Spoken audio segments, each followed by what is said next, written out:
Good morning, students.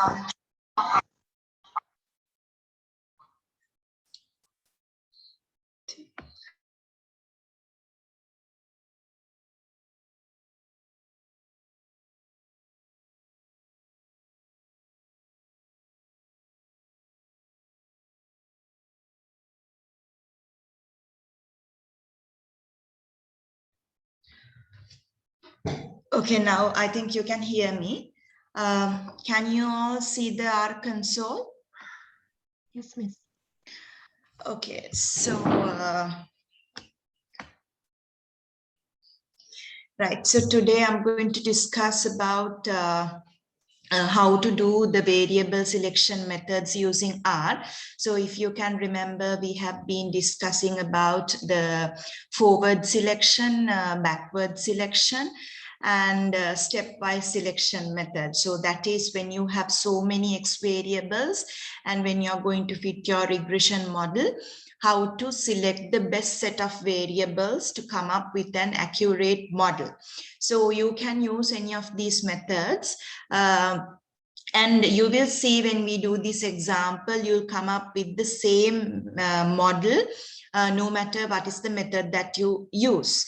So in this case, to illustrate this variable selection methods, I'll be using inbuilt data sets in R. So you can use an inbuilt data set, or else you can use you can import a data set, and then you can use those variables and fit your models. So first, let's start with forward selection. So in this case, I'll be using some of the packages in R, because in order to get access to some of the data sets, we need to load some of the packages in R. So in this case, first I'm going to use a data set. It's about birth weights of infants. So in this case, we want the package mass in order to access this data set. So what you have to do is, first, if you want to use this package, so you have to load that package to R. So what you have to do is, if this is the first time that you're going to use this package, you have to go to packages, and then you have to go to install packages.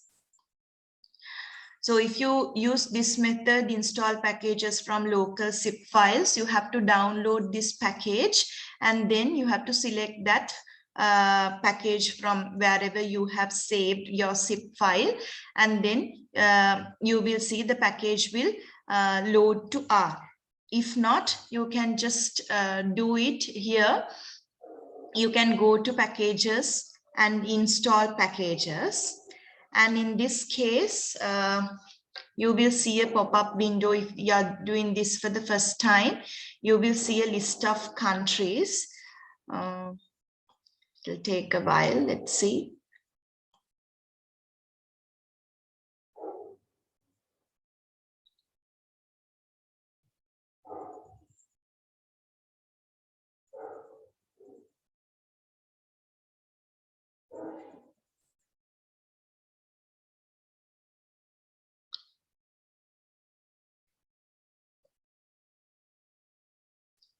Right, in this case, I have been loading packages since last night, so that's why you can't see the list of countries. But in this case, if this is the first time that you are going to load packages, you will see a list of countries here. Then from that you can select India or Singapore, which is whatever the closest country for us. So, and then you will see this list of packages. So what you have to do is, since we are going to use the package mass, now you can select that package from this list. So I'm going to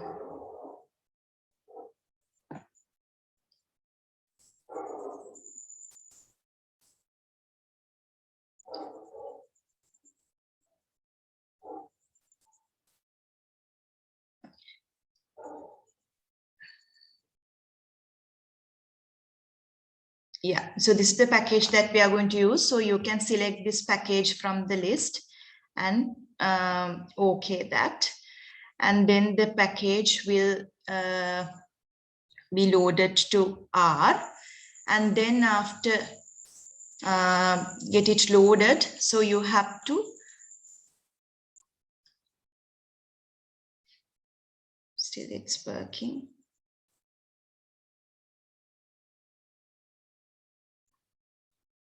So sometimes, yeah, now it has been built, it has been installed into R. So now you have to load that package to R in order to get use that and get use of the data sets which are coming with this package. So you have to load this package. So to load this package, there are two methods. You can go to packages and you can go to load packages, and then you can, when you go to load packages, you will see a list of packages here. So since we are going to use the package mass, so here you can see package mass, you can select this and press OK. Or else what you can do is you can just type library, and then within brackets you can type the name of the package. So in my case, our package name is mass, so I'm going to use this. So if you have if you can install your package without any error, you can see the command window is going to the next line without getting any error. So in this case, we have successfully loaded our package mass into R. And then there is a data set called birth weights in this package. So we are going to use that to do a variable selection method. So in that case, if you take this data set, which is known as birth weight, if you want to access that data set which is coming along with this package, what you have to do is you have to use the function data, and within brackets you have to give the name of the data set. So here the name of the data set is birth weight. So now we have access to this data set birth weight. So if you want to see what are the variables you have in this data set and their descriptions, what you can do is you can just type help, and you within brackets you can just type birth weight and press enter. Then you will see a description of the data set. I'm not going to do that here because it might take some time to load help. So if you just type birth weight and press OK, you will see your data set, right? So in this case, if you want to just see the first 6 rows of your data set, you can just type head and the name of the data set, and you will see the first 6 lines. So we can see here we have so many variables: low, age, LWT, race, MOOC. Likewise, you have so many variables. Now here birth weight is the infant's birth weight, and the other, most of the other characteristics are the characteristics of the mother. And for an example, age is the mother's age. And here low means whether birth weight is less than or equal to 2.5. Likewise, you have so many variables. So what we have to do here now, in order to predict our birth weight, that is our response variable, we have to come up with the model. We have to come up with the best model with the use of these variables. So in that case, we need to find what are the best variables that we can use in order to come up with this model. So in that case, first, if we are going to use the forward selection method, in forward selection method, what you have to do is first you have to start with the null model. That is, you have to take the model which only has the intercept, and then you have to check which variable is having the highest correlation between your response variable and with your response variable, and then you can select that your model. And then what you have to do is you fit a model with that selected variable. And then you have to, in the second step, you have to select another variable. Likewise, forward selection we can do. So in this case, when it comes to R, first what you have to do is first we have to fit the null model. That is the initial step when it comes to forward selection, because that is the starting point. So here I'm going to rename my null model as null. So the function to fit the regression we know LM. So now in our case, birth weight is our response variable. So if you want to fit a model with only the intercept, here you can use with this mark 1. Then this will give you the R will fit a model only with the intercept. And here you have to give from where data are coming. So data are coming from this birth weight data set. So in this case, R will fit a null model, that is a model with for the birth weights only with the intercept. And then when it comes to this set of variables, so the full model that we can build is by we can include all these variables in order to predict our birth weight. So here, when it comes to the forward selection, we can start with the null model, and the upper limit, the maximum that we can go is we can use all the variables and set the we can fit the model to predict the birth weights. So in that case, we need to fit the full model as well. So I'm going to rename that as full. So here I'm going to use again the function LM to fit the regression model. So our response variable is birth weight, and we have so many other variables. So we can include all these variables to the model in order to come up with the best model. So here we have low, here we have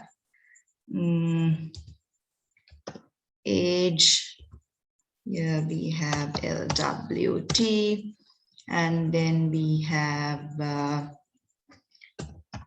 race, and we have PTL, and we have HT, and we have UI, FTV plus EWT.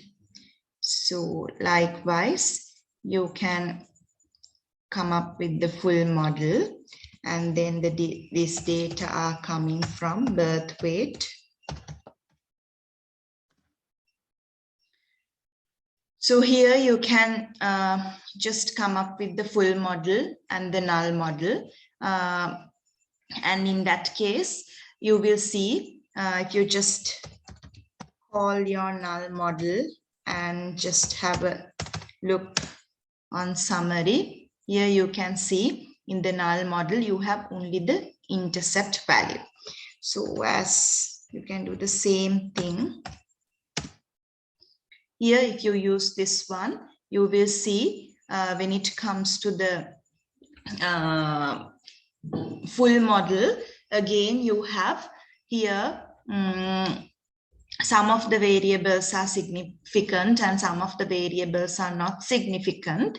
And if you look at here, the R squared value, you will see the R squared value is somewhat, it's good. It's 65%. So in this case, actually, R squared is good, but here you can see all the variables are not significant. So as we discussed in last session, this is a hint that we can find the multico-linearity. So actually in this case, we can see since most of the variables are not significant here, so we can't use all the variables for prediction. So we have to come up with a good model. And also there's another thing that I have to tell you. Now, when you take this the first variable, low, so it's a categorical variable. If you just check the variable description about this data set, you will see it's a categorical variable. So we know when you have categorical variables, you cannot just take that variable and just include that to a regression model. So there are some things that you have to consider. You have to incorporate a dummy variable and then use this in regression model. So in that case, when you have categorical variables, you have to think about that as well. So here what I'm going to do is, since you know the method how to deal with the categorical variables, let's select some of the variables and fit the full model, just to illustrate how to do this forward selection method. So what I'm going to do is, I'm going to use only few variables here, that is LWT, race, smoke, PT1, these variables, and fit my regression, or else you can use all the variables and see. Okay, it doesn't matter, we'll use all the variables and see, but remember, since if it is a categorical variable, you have to check the structure of the variable and you have to incorporate dummy variables here. Okay, now here when it comes to the forward selection, what you have to do is, there's a function called Stepwise in R. So here what you have to do is, first when you are using this Stepwise function, that is, we are going to conduct this forward selection using the AIC value. Now, when I explain you about the forward selection, I hope you can remember. I told now when we are adding variables to the model, we can keep on adding all the variables to our model, but we should use some criteria to stop our procedure. So for that, we can use the root mean square error value, or the R squared value, or this archaic information criterion. Some of us, we have to use some cutoff mark. So in most of the cases, we have seen that they are using this archaic information criterion. So if you have so many methods, and if you have so many models, if you want to select the best model, we are going for the smallest AIC value. So that's why here we are using this step AIC function. That is, we are going to conduct this forward selection using this AIC criteria. So here you have to give first, what is the starting point? So since it's the forward selection, we are starting from the null model.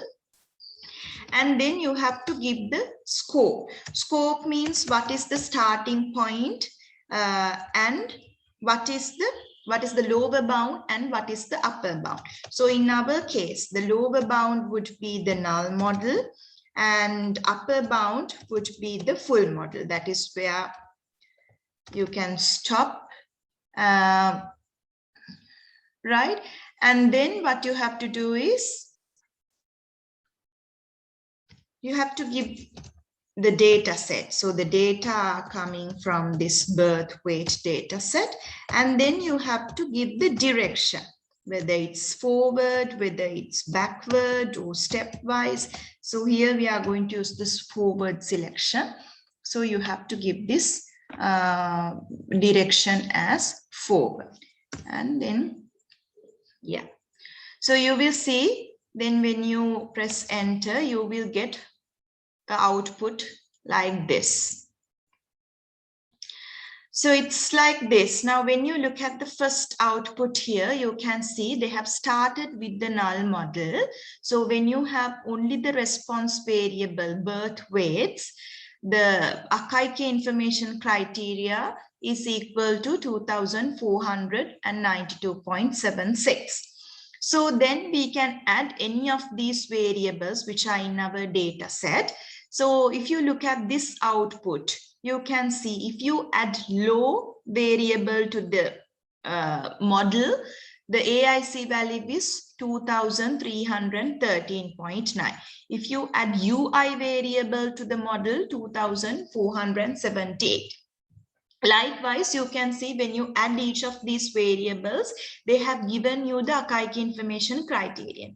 Now, since in the null model, you have 2492, the first value, 2313, it is less than this given AIC value. So that is, we can add the variable low to our model and minimize our AIC value. So in the next step, what they have done is they have included low variable to the model. So that's why here you have, in the next step, you have the response variable, and then you have the predictor variable as low.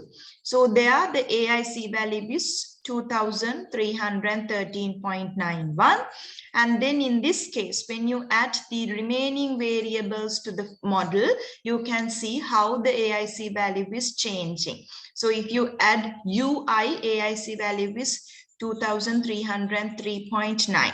If you add race, you have the AIC value as 2312.1. Now here you have none. None means without adding anything in this model. The current AIC value is this.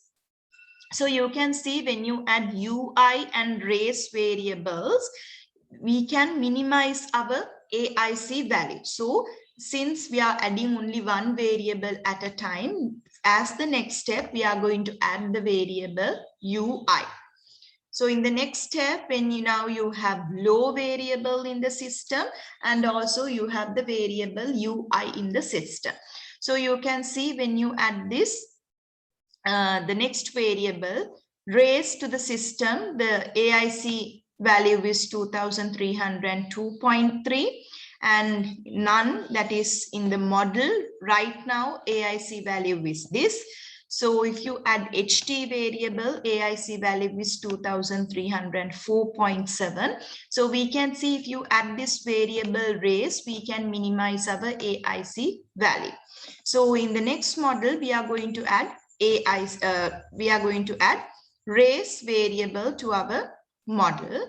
So when you add the race variable, now our AIC value is 2302.33. And if you try to add the other variables, you can see the AIC values here, but all these AIC values are higher than the current value. See, the non-model means the current model. When you add HT, PT, L, all these variables, we cannot minimize the AIC. AIC value is increasing. So since we are using the AIC as our cutoff value, as the selection measure, so here we have to stop adding variables because AIC value is increasing. So in that case, we come up with this model as the best model to predict. So that is, you have the intercept as this, and here you have the variable low, here you have the variable UI, and here you have the variable rates. So what you can do is, when after using this forward selection method, now we know these are the variables that are in our model. The forward selection has selected these variables as the best set of variables to predict the birth weight. So what you can do is, you can just, I'll just take this as forfeit. You can just fit a model with these set of variables and check their significance. So here I'm going to use the birth weight, and here I'm going to use the variable low, the variable UI, and the variable race, and the data are coming from birth weight data set. So I can just call a summary of this model. Since I use the forward selection, I have renamed this model as forfeit. Yeah, so you can see when you call a summary of this fitted model, you can see all the variables are significant at least under 1% level of significance. So that's why we can take this as the best model. So this is how we use the forward selection method using the data set. So we can use the same procedure when it comes to the backward selection. In that case also, we need to identify what is our null model and what is our full model. So when it comes to backward selection, we know we are starting with the full model. So initially we have to fit the full model, and then we have to remove variables one by one and check for the significance. So here what I have to do is, now we have already fitted the null model and the full model. So when it comes to this backward selection, again you can use this step AIC function, but only the difference between this step AIC function is here when it comes to the full forward selection, we have to start with the null model, but when it comes to the backward selection, you have to start with the full model. So here you have to indicate that you're starting with the full model. And if you just have a look on the scope is the same. The lower bound that you can go up to null model, and the maximum limit that you can go is the full model. So these boundaries are the same, and the data, we are using the data from the birth weight data set. And here the direction you have to change. Now we are going to use the backward method. So here you have, as the direction, you have to use backward. So here I'm going to edit this as backward and run. So you will see, you'll get a data, you will get an output with so many fitted models. So if you have a look, you can see at the initial stage, they have started with the full model, and then the AIC value is 2309.17. So then we have to remove these variables one by one and check what happens here. So in this case, if you remove FTV variable from this full model, you can see AIC value, it's dropping. So it's 2307.2 because the current value is 2309. And if you drop the variable age, it's again dropping, it's 2307.8.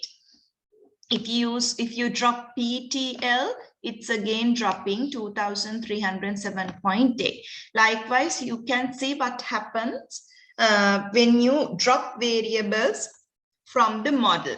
So since the minimum AIC value we can obtain by dropping the variable FTV, in the next step, what we do is from the full model, we are going to drop this FTV variable.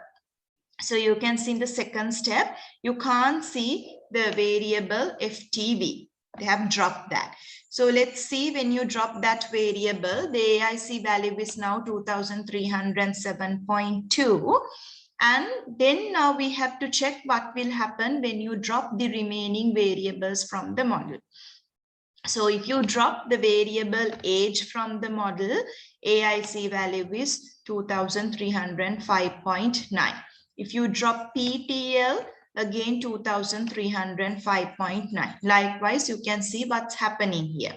So here, when you drop the age variable from the model, we can minimize our AIC value. So what we do is from this model, we are going to drop age. So we are coming with low, LWT, race, PTL, HT, and UI. So in the next step, they have fitted the model using those variables. And then what you have to do is, so you have to check what will happen when you drop the other variables in the model. So if you drop PTL, WT, and HT, you can see AIC criteria, it's reducing, right? It's decreasing. And then in the current model, the AIC is 2305.9. But if you drop race, UI, and low, then AIC is increasing than the current value. So what we can do is we can just remove this variable PTL, and then we can fit a model here. So it's this model, and then we can check for the AIC value. So you can see the current AIC value is this, it's 2304. And when you remove the remaining variables, you can see here, if you remove LWT variable, again AIC criteria is decreasing. It's 2303.1.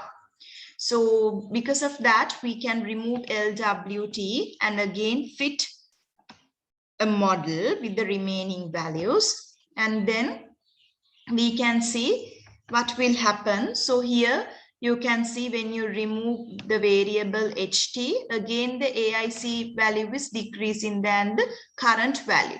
So in the next model, what you can do is we can just remove this variable HT and fit the model, and then you can see what has happened here. So now in the current model, our AIC value is 2302.3. And when you just drop the remaining variables, we cannot minimize the AIC value furthermore. So this is where we have to stop. So we have to stop from this point and then come up with this model. So from the backward selection, it says in order to predict the birth weight, we have to use low race UI variables. So here, that's how we can use this backward selection method in order to select the best set of variables in your regression model. Okay, do you have any questions regarding the forward and backward selection methods? If you have any questions, you can raise them.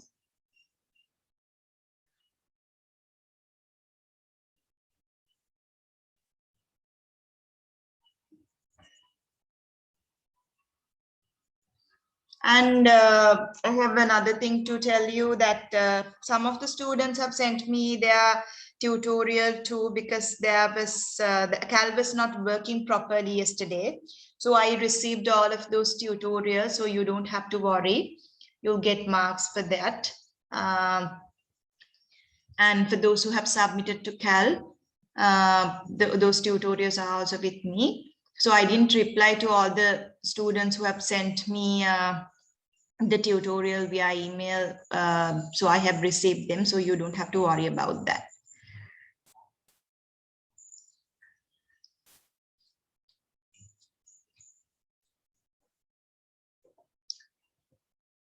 Okay, so if you have no questions, we can go to a stepwise selection. So in stepwise selection, what we do is in the forward selection, we start with the null model and we keep adding variables. And in backward selection, you start with the full model and we keep removing variables. And when it comes to stepwise selection, we can use we can add variables as well as we can remove variables. We can go in both directions. So in this case also, if you are going to use stepwise selection method in R, first you have to fit the null model and then you have to fit the full model. And again, we are going to use the same function, that is the step AIC. So here, when it comes to the stepwise selection, we are going to start with the full model. If you just have a look on the reference books, you will see when it comes to stepwise selection, there are actually two methods you can do. You can fit the full model and then you can use this stepwise selection. That is, first we are fitting the full model, and then what we do is we remove variables. And for an example, if you take this one, like now here in the backward selection, in this case, you can see what we are going to do is, in the next step, we are going to remove this HT variable. So what you can do is, if you are using the stepwise selection, by starting the full model, what you can do is after removing this variable, you can check whether to include some other variables that we have been removing in the earlier steps, right? See here, the LWT variable we have removed in the earlier step. So when it comes to this one, this step, after removing HT, you can check what will happen if you add LWT to the model. So likewise, you can, when it comes to this stepwise, you can come up with the full model and do that.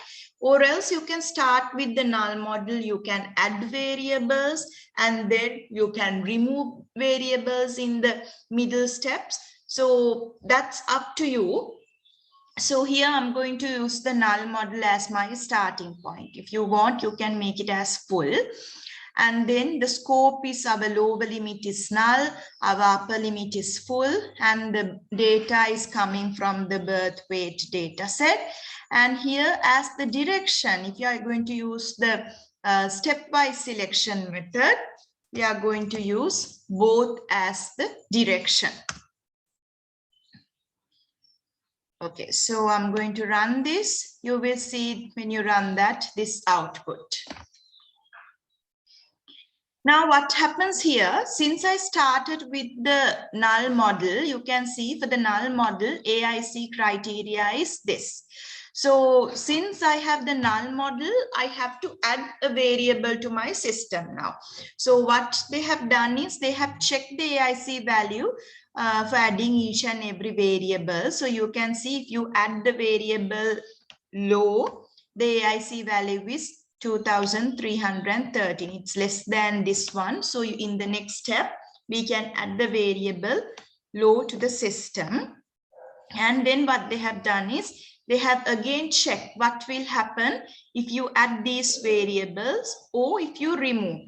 R is giving this output, but actually this is not important because if you just remove the variable that you have just added from the system, you'll come up with the initial model. See, if you just remove low variable from this system, you'll come up with the model which you have only the intercept.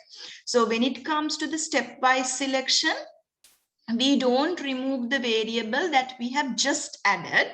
We have to, if you are going to remove a variable, you have to remove a variable which you have added to the system in your previous steps. So in this case, you can check which variable now you can add. So you can see if you add UI, AIC criteria is, it's dropping. So you can add UI to the system. And when it comes to here, now in our model, you have low and UI as the variables. Now you can see what will happen. Now low is the variable that we have added to the system in an earlier step, right? So what you can do is now you can check what will happen if you just remove this variable low. R is giving this output also, but it's not like we don't have to look for that one. It's not worth by looking what will happen if you just remove this variable that you have just added to the system. So here you can see if you remove low variable from the system, AIC is increasing. But if you add this variable to the system, AIC is decreasing. So what we do is we can add this variable raised to the system. Then we can check what will happen if you add the variables or what will happen if you remove the variable. So you can see in this case, now our current AIC value is this 2302.33. And if you add variables, it's again increasing. And by dropping variables also, you can't reduce the AIC criteria. So this is where we stop. So we come up with this model as the best model for our data set. So you can see here we have the intercept, we have the variable low, we have the variable UI, and we have the variable raise to fit our data to predict our data set, we'll come up with this model. So that's how we conduct the forward, backward, and stepwise selection methods when you have so many X variables. So there is something that you have to read here. So you can use the exact codes when you have all quantitative variables without any problem, but just read how you can adjust these codes when you have qualitative variables in your data set, because I just used all the qualitative variables also as it is, but you have to just read and see how you can just edit the codes when you have qualitative variables in your data set. You have to just edit only few things. So just have a look on that.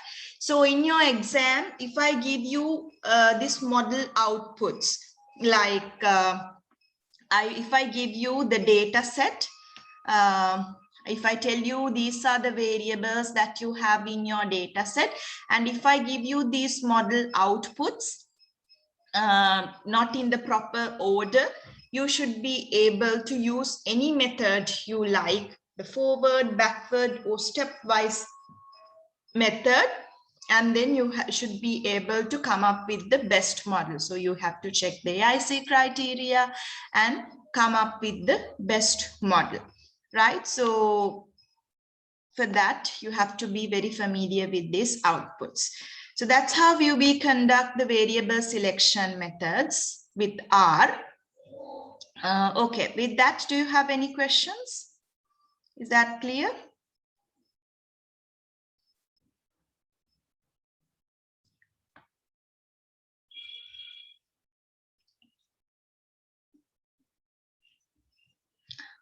Okay, then let's see. When it comes to now, when you have so many X variables in the system, in the last week lecture, I discussed one of the problems, one of the major problems that we face is the Multico-Linearity. So we discussed about how to identify that Multico-Linearity is there in your data set.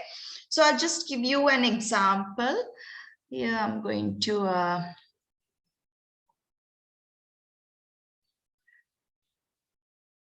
clear the console.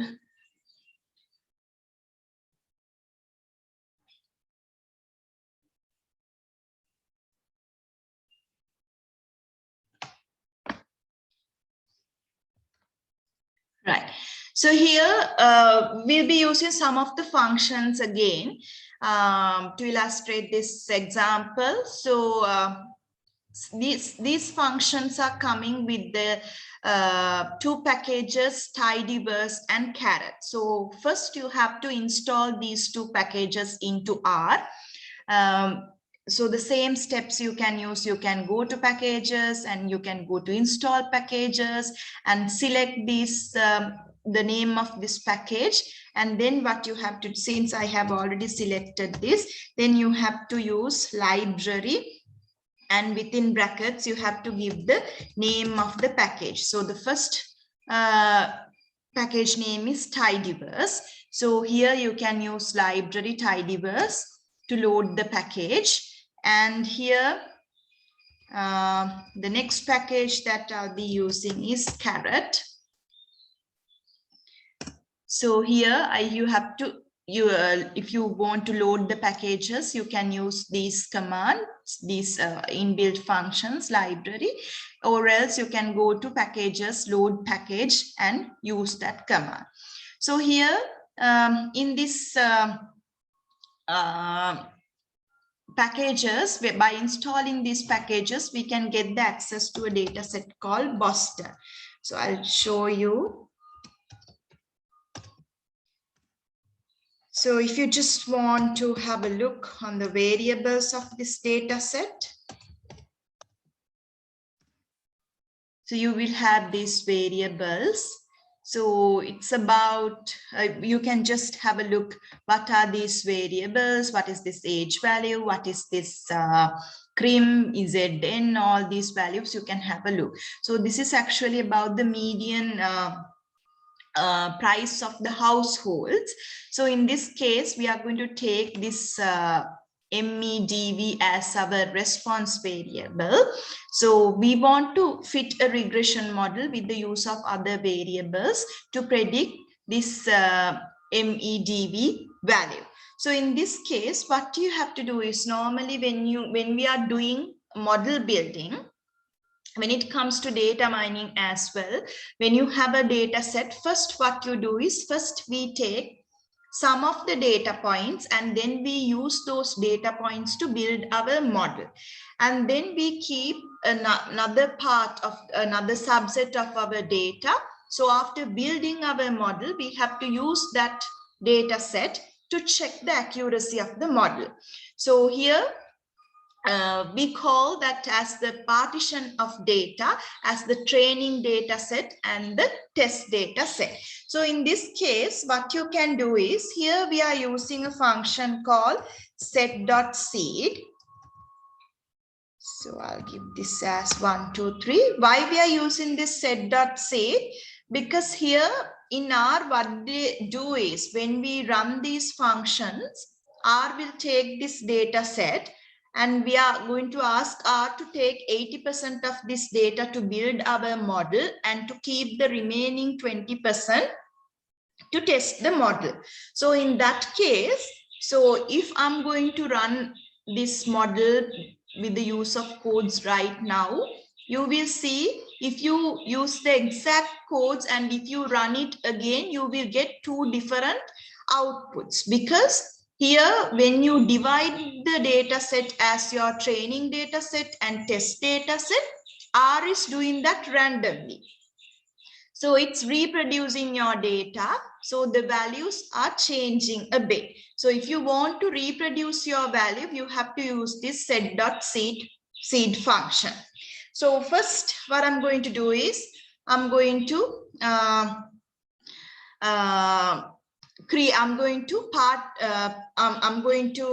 divide my data set into two parts, 80% for the training data set and 20% for the remaining test data set. So for the training data set, I'm going to use as training sample. I'm going to rename that as training.sample. You can use any name you like. And here there is a function called create data partition. So you can use this create data partition function. So what we are going to do is first we have to give the name of the data set. So that's Boston. And with the $mark, you have to tell what is the response variable. So here MEDV, this is our response variable. And then you have to give how much, what is the percentage that you're going to take as the training data. Here I'm going to take 80% as training data. So that is percentage is equal to 0.8. And here you have to give list equal false. Right. So now I have divided my data set into two parts, and I have taken 80% of data for this training as the training data set. So I'm going to take this training data set and test data set into two variables. So that is, I'll take train.data into this variable. So what you have to do is from the Boston data set, you have to use square brackets. You have to take this training dot sample data into a one set. Right here, when you use this create data partition, what they do is they take the whole set of data and take 80% to as the training data and the remaining 20% as the test data. So in the whole data set, they have just randomly selected these are the points that we are going to take as the training data points. So here what we are going to do is from the Boston data set, we are going to extract all the points, all the rows which they have allocated as training data. That's what we are going to do. And that sample, we are going to call it as train data. And here, what I'm going to do is, we want the test data. Test data is all the rows that we get when you reduce this training data from your whole data set. So I'm going to use minus here. Now we have the train data and test data in the model. So here what we are going to do is, now I'm going to come up with the model. Let's say model 1. So I'm going to use the LM function here. So our response variable is MEDV. So I'm going to fit a regression model with all the variables in the system for this response variable. So if you're going to use all the variables, now you can remember, if you're going to use only the intercept, you have to put 1 here. If you're going to use all the variables in the system, you have to put a dot here. And here you have to use the train data set. So here data is equal to train dot data. With the use of train data, we are going to fit a model here.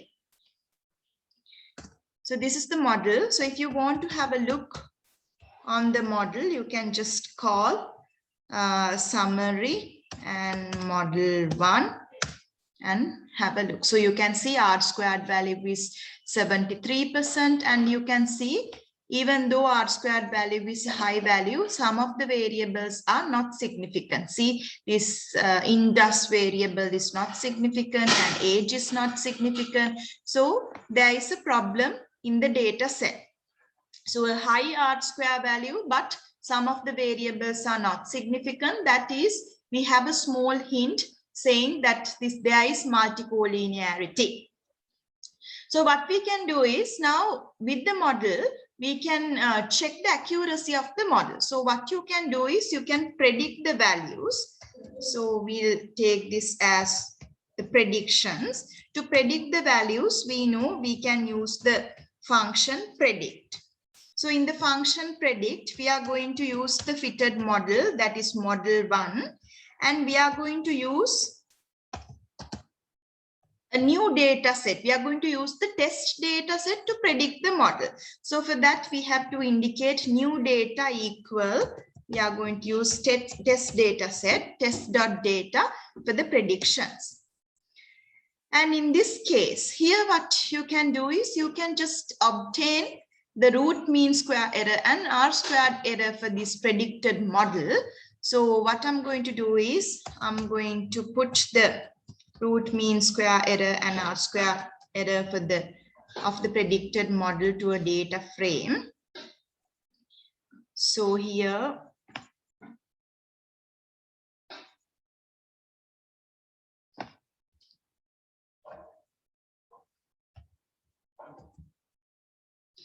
so in this case, you can see the R root mean square error is the root mean square error of the predictions, and R squared value, we are going to obtain R squared value of the predicted model. So when you run this, we'll get the R squared value is 76%, and the root mean squared error is 14.58%. So in this case, since all of our variables are not significant here, now we have to check why these variables are not significant. So what we can do here is, when the variables are not significant, we can check for the VIF values of these variables, right? In the previous lecture, I told you when the VIF values are greater than 10, or when it is very close to 10, that is a sign for the multico-linearity. So in that case, if you want to obtain the VIF values, what you have to do is, there is a function called VIF, but to use that function, we have to again load a package called car. So now, by now, you know how to load packages. So I'm going to load this package car.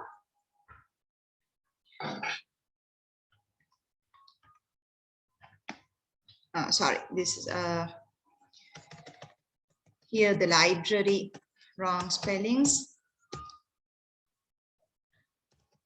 I'm going to use this function library car and load the package car. And now with this package, I can use this function VIF. So I'm going to give the name of my model, that is model 1. So you can see when I give the when I give this one, you can see I can get the VIF value for all the variables. And if you just have a look on the VIF values, you can see for this tax variable, the VIF value is very high. So that is very close to 10. So what we can do is we can again fit a model by removing this tax variable. So if you can remember that we have been discussing when it comes to multico-linearity, if you can observe multico-linearity, one remedy is to remove that variable from your model and to fit the model again. So what you can do is here you can do that. You can remove that variable and fit the model. So in this case, now here, when it comes to this model, what you can do is I'll take this as model 2. In model 2, what you can do is you can just remove this variable tax and fit the model. So here what you can do is I can take the other variables, scrim, zn, indus, chars, and NOX, RM, H, DIS, RAT. I'm going to remove tax variable, PT ratio, black, LS, stat.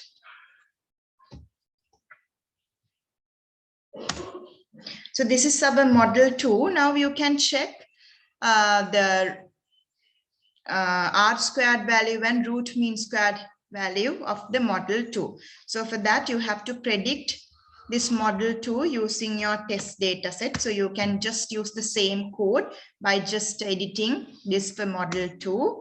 Now I'm going to obtain the R squared value and the root mean squared value for the model. You can see now the R squared value is again 75%, and the root mean squared value is also, there is no much difference, and here the root mean squared value that has been increased and R squared value has been decreased.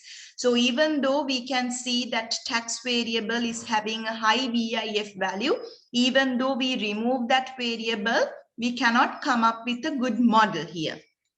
So because of this, what we have to do is we can now check whether there are high correlations among the X variables. So for that, you can take the correlation metric. So what you can do is you can use the function co and give the name of the data set. In my case, it's Boston. So here you can see the correlation metrics of the data set. So here, if you have all the variables, and you can see some of the variables are having, you can check these values and see whether some of the variables are having a high correlation among them. Now, for an example, if you just check the values, you can see here there is 0.6, the correlation between age and L stat. So there is a moderate correlation between those two, and also here there is a high correlation. If you look at this variable here, it's tax, and that is red. Between tax and red, there is a very high correlation. So that is, it's a sign for multico-linearity. So now, even though we can see signs for multicollinearity, by reducing these variables, we couldn't come up with a good model. So this is where we stopped last week also. If we cannot come up with a good model, there are other remedies that you can apply. One is the ridge regression and the other one is the transformations. The ridge regression we are not going to discuss, but the transformations we are going to discuss.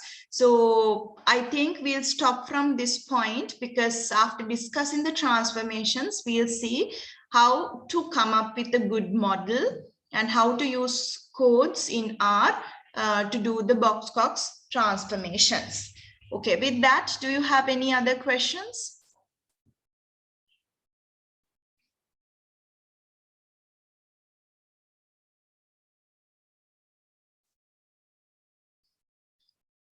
Everything is clear? Okay, right. So then we'll stop from this point. We'll meet on Friday again, and we'll discuss about the transformation techniques on Friday. So thank you so much for joining with the lecture, and have a nice day.